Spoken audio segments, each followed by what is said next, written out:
Kamusta mahal na mga manonood, maligayang pagdating sa aking channel. Nandito ako na may magandang video.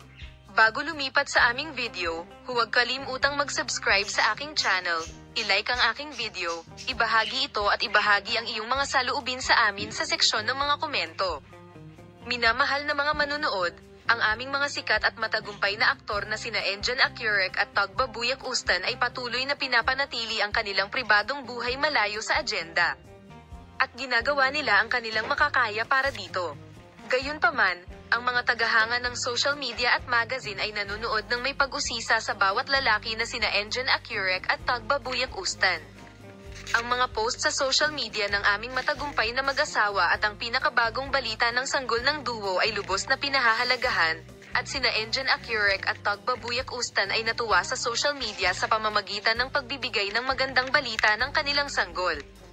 Magdedesisyon na kaya ang matagumpay nating aktres sa pagpapakasal? Anong pahayag ang ginawa nina Engin Akyurek at Tagbabuyak Ustan tungkol sa sanggol? Buntis ba si Tagbabuyak Ustan? Ang balitang ito, na gumawa ng malaking epekto sa social media, at ang mga detalye ng balitang ito ay nasa aking channel para sa iyo. Paalam. See you in new videos.